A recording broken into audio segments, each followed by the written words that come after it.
সনদের যে অনুষ্ঠান ছিল সেটা নিয়ে যদি একটু আমরা বলি, আপনারা দেখে থাকবেন যে জুলাই যোদ্ধা যদি আমরা বলি, জুলাই যারা একদম সামনে থেকে যারা আহত হয়েছে, পঙ্গু হয়েছে, চোখ হারিয়েছে, তাদের উপর পুলিশের যে এখনো কি পরিমাণ ক্ষোভ রয়েছে। পুলিশ সংস্কারের কথা কতবার বলে, পুলিশ নাকি সংস্কার করা হয়েছে, তবুও আমরা দেখতে পেয়েছি যে আমাদের যে আতিকুল গাজী যে তার হাত পড়ে আছে, সে জুলাইতে একবার হাত হারিয়েছে, আবার আমরা দেখতে পেলাম যে তার উপর পুলিশ হামলা করছে। তাকে কি পুলিশ চিনে না? তারা কি জানে না এরা কারা? তারপরও তাদের উপর যে এই ধরনের হামলা করেছে, এত সুস্পষ্টভাবে তাদের ক্ষোভের একটা বহিঃপ্রকাশ আমরা দেখতে পেয়েছি।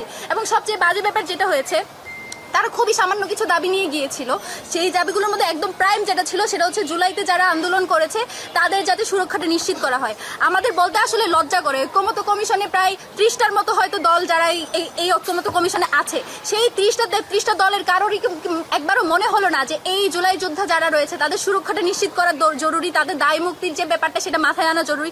এত মাস ধরে তারা আসলে বারবার মিটিং করছে, বারবার হচ্ছে একমত হচ্ছে, আবার দ্বিমত হচ্ছে, অথচ কারোর মধ্যে একবার এটা মনে হলো না যে এই ব্যাপারে তাদের একটু সিনসিয়ার হওয়া জরুরি। তাদের এই উদাসীনতার জন্যই আমার মনে হয় যে গতকালকে এরকম একটা ঘটনা ঘটার সুযোগ তৈরি হয়েছে। আর সবচেয়ে খারাপ লাগার ব্যাপার যেটা, আমাদের যারা জুলাই যোদ্ধা রয়েছে, আমি তাদেরকেও একটু রিকোয়েস্ট করব যে আপনারা যখন এই ধরনের কোনো একটা ইনিশিয়েটিভ নেবেন, আপনাদের উচিত যে আপনার যত স্টেক হোল্ডার আছে তাদের সাথে পরামর্শ করা। কারণ দেখতে পেয়েছি এখানে বাইরের লোক ঢুকেছে, সেটা তো স্পষ্ট। এই ধরনের সেবুটেজ, এই যে আগুন লাগানো কিংবা অন্যান্য ঘটনা, সেগুলোর মধ্যে যে বাইরের মানুষের সংশ্লিষ্টতা আছে সেটাও বোঝা যায়। তো আমি যেটা বলতে চাই, এই ঘটনায় পুলিশ যে আচরণ করেছে তার জন্য তাদেরকে ক্ষমা চাইতে হবে। এবং সবচেয়ে খারাপ যেটা হয়েছে, এই ঘটনায় 4টা মামলা হয়েছে, সেই 4টা মামলায় 900 জন মতো অজ্ঞাত হিসেবে আসামি করা হয়েছে। তো এই 900 জন তাদেরকে যে হয়রানি হবে না, আমরা দেখেছি জুলাইয়ের যে মামলাগুলো রয়েছে সেগুলো নিয়ে কি পরিমাণে হয়রানি করা হয়। ইভেন যারা জুলাইতে কন্ট্রিবিউশন রেখেছে তাদেরকে পর্যন্ত জুলাইয়ের মামলায় আসামি করা হয়। তো এই যে 900 জনের অজ্ঞাত যে মামলা করা হয়েছে তার মধ্যে দিয়ে যে হয়রানি করা হবে না জুলাইয়ের যারা আহত রয়েছে তাদেরকে, তার কি নিশ্চয়তা?